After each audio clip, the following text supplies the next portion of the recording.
तो हेलो दोस्तों, कैसे हैं आप सभी। उम्मीद है कि अच्छे होंगे। स्वागत है आपका हमारी एक और नई वीडियो। आज की वीडियो में लेके आया हूँ अपने खास दोस्तों यानी डिप्लोमा इंजीनियर्स के लिए। ठीक है, तो आज इस वीडियो में मैं कुछ लगभग आपको 4 टॉपिक बताने वाले हैं, वन करके बताएंगे। और लास्ट वाला टॉपिक तो 100% ही आप देख के ही जाइए।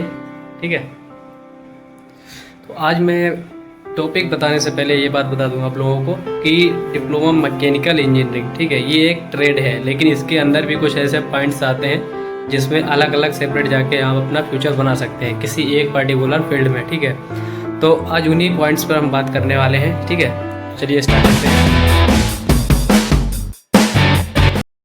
तो उससे पहले मैं आप लोगों को एक बात बता दूं अभी कि अगर आप लोग अभी डिप्लोमा कर रहे हैं या फिर डिप्लोमा करने जा रहे हैं, कोई भी मतलब, ठीक है, टेक्निकल एजुकेशन में एंट्री ले रहे हैं, तो आप लोग एक बात हमेशा याद रखना है मेरी, कि पढ़ाई करने के बाद डायरेक्ट ऐसे ही किसी भी फील्ड में मत चले जाना।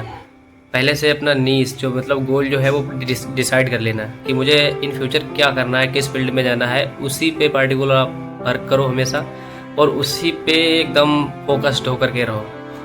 इधर उधर चारों तरफ नहीं भागना है कि उसके तरफ भी जा रहे हैं, उसमें भी थोड़ा देख लेते हैं, वहाँ भी देख लेते हैं, अरे वो कर रहा है बंदा, उसके बारे में भी सोच लें। नहीं, किसी एक पर्टिकुलर किसी एक फील्ड में पूरा एकदम ध्यान लगा लीजिए। ठीक है, तो उसी टॉपिक पे ही ये वीडियो में लगभग बना के लाया हूँ आज। तो इस पर सबसे पहला टॉपिक में बात करता हूँ प्रोडक्शन डिपार्टमेंट। ठीक है, तो अगर आप मैकेनिकल से आपने डिप्लोमा कर रखा है, तो आप अगर प्रोडक्शन लाइन में आते हैं, जैसे कि मान लीजिए आप CNC BMC लाइन में आ गए, ठीक है, और अपग्रेड करना चाहते हैं उसके बाद में, तो CNC BMC का मतलब ऑपरेटिंग सीख लिया आपने। ठीक है, सेटिंग करना हो गया, करेक्शन करना हो गया, ठीक है, क्वालिटी चेक करना हो गया, फिक्सर सेट करना हो गया, टूल सेट करना हो गया, टूल का क्वालिटी क्या है वो चेक करना हो गया, ठीक है, टूल हाइट कैसे मेजर करते हैं वो सब हो गया। ठीक है, जितना भी मतलब A to Z G code M code जितना भी प्रोग्रामिंग है वो पूरा एकदम कंप्लीट आप पहले से ही तैयार करके रखो। पहले से ही सोच लो कि अगर आपको प्रोडक्शन लाइन में ही जाना है तो उसके बारे में पूरा इंडस्ट्री में जाने से पहले अगर आपको सब कुछ पता रहेगा ना तो बहुत आसान हो जाएगा। और वहाँ जाने के बाद अगर फिर आप सीखेंगे तो फिर बहुत प्रॉब्लम्स होंगी। और हालांकि आप प्रैक्टिकली करेंगे, साथ में पढ़ाई करेंगे तो जल्दी समझ में आएगा, लेकिन अगर थोड़ा बहुत पढ़ रखा होगा आपने तो बेहतर रहेगा। और प्रोडक्शन डिपार्टमेंट में है फिर थोड़ा बहुत क्वालिटी भी आना चाहिए। इसके लिए स्पेशली वेब का एक टॉपिक मैंने इसी पे उठाया है, क्वालिटी से लेके, उस पर अभी हम पर चर्चा करेंगे। हालांकि थोड़ा बहुत अगर आप प्रोडक्शन डिपार्टमेंट में है तो GD&T का नॉलेज होना ही चाहिए। ठीक है, वर्नियर कैलिपर्स हो गया और क्या नाम माइक्रोमीटर हो गया, ये जितने भी गेज है, फिलर गेज हो गया, इनकी भी जानकारी होनी चाहिए क्या होता है। ठीक है, सारा कुछ। और अब जैसे कि दूसरा टॉपिक मैंने अभी खोल ही दिया इसके बीच में है कि आपका जो हो गया है डिप्लोमा अपने मैकेनिकल से किया, उसके बाद में आपका मन कर रहा है कि नहीं मैं क्वालिटी डिपार्टमेंट में जाना चाहता हूँ, क्वालिटी इंस्पेक्टर, फिर क्वालिटी अपर लेवल से जितना भी मतलब है, आप पूरा एकदम क्वालिटी में अपना फ्यूचर बनाना चाहते हैं। क्योंकि वो लाइफ मैं कह सकता हूँ कि मस्त लाइफ है यार। फुल AC में रहो, क्वालिटी चेक करो, उसके स्पेशल मशीनें होती हैं वो भी आपकी AC में ही रहेंगी। ठीक है, प्रोडक्शन लाइन थोड़ा ऐसा है, कह सकते हैं कि आपका पूरा मशीन शॉप नहीं हो सकता है AC में। हालांकि ठीक है, वो भी कुछ हद तक पैसा उसमें सही है। किसी किसी अपने लोगों का सोचने का नज़रिया है कि किसी को किसी में अच्छा लगता है, किसी को कोई डिपार्टमेंट अच्छा लगता है। तो क्वालिटी डिपार्टमेंट में अगर आपको जाना है तो उसके लिए भी आपको पूरी जानकारी होनी चाहिए। तो उसके लिए आपने डिप्लोमा में भी एक सब्जेक्ट पढ़ा होगा, मेट्रोलॉजी एंड मेजरिंग इंस्ट्रूमेंटेशन। उसकी आप लोग एकदम पूरी डिटेल में पूरी जानकारी ले लीजिए कि क्या होता है, पूरा एकदम ऑल टोटल जानकारी होनी चाहिए। पूरा एकदम कह सकते हैं उसमें एकदम महारत हासिल कर लो। ठीक है, क्वालिटी में जाने से पहले सारा कुछ प्रैक्टिकली भी करके आप देख लो 1 बाय 1 करके, तो ज़्यादा बेहतर रहेगा। फिर आपको उस फील्ड में जाने में कोई रोक नहीं सकता। 1 से 2 महीने का अगर आपका एक्सपीरियंस हो गया और मान लो 1 से 1.5 साल आपने कर लिया, फिर तो प्रमोशन पक्का है, बहुत आसान है, उसमें लाइफ बहुत मस्त रहेगी। तो ये तो हमारे अभी तक 2 पॉइंट थे। ठीक है, अब हम तीसरे पॉइंट की तरफ चलते हैं, लेकिन उससे पहले आपको कहेंगे कि अगर आपको हमारी वीडियो अच्छी लगती है तो प्लीज़ लाइक और शेयर सब्सक्राइब कर दीजिए। तो तीसरा टॉपिक पे बात करते हैं। तो अपना तीसरा टॉपिक है मेंटेनेंस डिपार्टमेंट। ठीक है, आप लोग जैसे अगर आप मेंटेनेंस में आना चाहते हैं तो मेंटेनेंस भी कई तरीके की अलग अलग डिपार्टमेंट में होती है।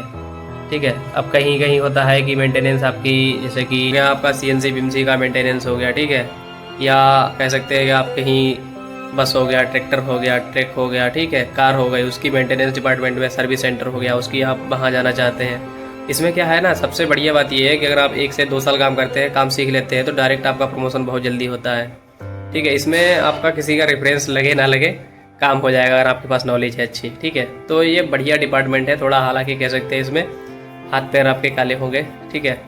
जैसा ये मतलब ये काम है वैसा इसमें पैसा है, बहुत मोटा पैसा है मेंटेनेंस डिपार्टमेंट में, ठीक है। तो लगभग कह सकते हैं कि अगर आपको जल्दी अगर सक्सेस पानी है ना, तो मेंटेनेंस डिपार्टमेंट मेरे हिसाब से सही है। और ये डिपार्टमेंट में लगभग मैं कह सकता हूँ मेंटेनेंस में 3 से 4 भागों में बांटा गया है। एक तो होता है preventive maintenance, productive maintenance, breakdown maintenance, और भी शायद एक कोई होता है, मुझे ध्यान नहीं है, मैंने अभी इसके बारे में सर्च नहीं किया है ज़्यादा, ठीक है। जितना मुझे मालूम है मैं वही बता रहा हूँ, वही बना रहा हूँ वीडियो में, ठीक है। और अगर आपको पता है तो अच्छी बात, नहीं तो आप सर्च कर लीजिए, ठीक है। मेंटेनेंस कितने प्रकार की होती है और मेंटेनेंस में क्या क्या होता है, ये मैं आपको टॉपिक बता रहा हूँ, ये कि आपको किस फील्ड में जाना चाहिए, आपका किस में मतलब दिलचस्पी है, क्या करना चाहिए। 3 पॉइंट मैंने आपको बता दिए। एक हो गया क्वालिटी डिपार्टमेंट, ठीक है, प्रोडक्शन डिपार्टमेंट, तीसरा हो गया आपका ये मेंटेनेंस डिपार्टमेंट। अब बचा है लास्ट, यानी सबसे बढ़िया, जो कह सकते हैं कि सबसे ज़्यादा पैसा है उसमें, सबसे ज़्यादा अच्छी लाइफ है, ठीक है। अगर प्राइवेट लाइन में आना है आपको टेक्निकल फील्ड से, मैकेनिकल लाइन के बाद, तो सबसे बेहतर लाइफ इसी में है। मैंने भी ट्राई किया था लेकिन अभी मेरा कुछ हो नहीं पा रहा उसमें, ट्राई कर रहे हैं। तो चलिए उसी पे बात करते हैं। तो चौथा टॉपिक है आपका डिज़ाइन फील्ड, ठीक है। ये एक ऐसी फील्ड है भाई साहब, आपको समझ में ही नहीं आएगा कि ये मैकेनिकल फील्ड से है। भाई डिज़ाइन फील्ड एक बहुत बढ़िया, बहुत ही अच्छी एकदम से कह सकते हैं कि अपॉर्चुनिटी है आप लोगों के लिए। अगर आप अभी स्ट्रगल लेवल पे हैं, स्टूडेंट लाइफ में हैं अभी, ठीक है, तो इसको एक बार ट्राई ज़रूर करें, इसके बारे में सर्च ज़रूर करें। अगर आपसे हो सके तो इसके बारे में, इस फील्ड में जाएँ और कोशिश करें, पूरा खुद से तैयारी करें। ये नहीं है किसी इंस्टीट्यूट में जाके 1-2 महीने तैयारी कर ली और वो भी अच्छे से नहीं की और जॉब लगवा दी, उस वहाँ भी ऐसे ही मतलब चल रहा है, ऐसा नहीं है। अच्छे से तैयारी करो, ठीक है। कैपेबल होना चाहिए अगर आप, तभी उसमें घुसो, वरना उसके तरफ देखना भी बेकार है। अगर काम चलाऊ करना है तो फिर मत करो उसको। एकदम अच्छे लेवल तक जाना है तो डिज़ाइन लाइन में जाओ। हालांकि ये मैं पहले ही बता दूं आपको, उसमें ग्रोथ जो है वो बहुत स्लो है। स्टार्टिंग सैलरी आपकी बहुत कम लग सकती है, 10 से 12 हज़ार भी मुश्किल से देगा आपको। 15 हज़ार तक सैलरी आपकी स्टार्टिंग लेवल से बहुत कम होगी, ठीक है। लेकिन एक टाइम के बाद आपसे टक्कर लेने वाला कोई नहीं होगा। सबसे अच्छी लाइफ कह सकते हैं उसी में होगी, ठीक है। आपकी आराम से 9 से 6 आपकी ड्यूटी रहेगी, ना सुबह जल्दी उठने का टेंशन, ना शाम को लेट आने की टेंशन, ना रात को ड्यूटी करने की टेंशन। आपकी जनरल शिफ्ट रहेगी हमेशा। एक हिसाब से कह सकते हैं HR लेवल जो होते हैं ना, वो भी आपको सर कह के बुलाएंगे उनसे भी एकदम कंपनियों में ऊपर लेवल के रहोगे आप। बहुत अच्छी यार लेवल की यार, जितने भी बंदे रहेंगे, जितने भी मैनेजर हो गया, प्रोडक्शन मैनेजर हो गया, मेंटेनेंस डिपार्टमेंट का हो गया बंदा, सारे आपसे एकदम रिस्पेक्ट से बात करेंगे, कोई भी हो जाए, ठीक है। इस लेवल की वो कंपनी यार, कोई भी इस लेवल की कंपनी हो, रिस्पेक्ट तो फुल मिलेगी उसमें। तो ये कुछ टॉपिक थे 4 जो मैंने अभी बताए हैं। और अगर आप कुछ और भी अगर डाउट है तो पूछ सकते हैं। और प्रोडक्शन लेवल के बाद अगर, जैसे कि मैंने बता रहा था, छोड़ दिया था मैंने बीच में, कि अगर आप प्रोडक्शन लेवल के बाद अगर अपग्रेड करना चाहते हैं तो आप उसमें ऑटोमेशन लाइफ में भी जा सकते हैं लाइन में। जैसे कि CNC विमसी ऑटोमेशन में अगर जाना है तो आपको रोबोटिक्स सीखना पड़ेगा, PLC SCADA वगैरह ये सीखना पड़ेगा। इसमें थोड़ा लंबा प्रोसेस है, लेकिन ये भी एक हिसाब से बढ़िया लाइफ है।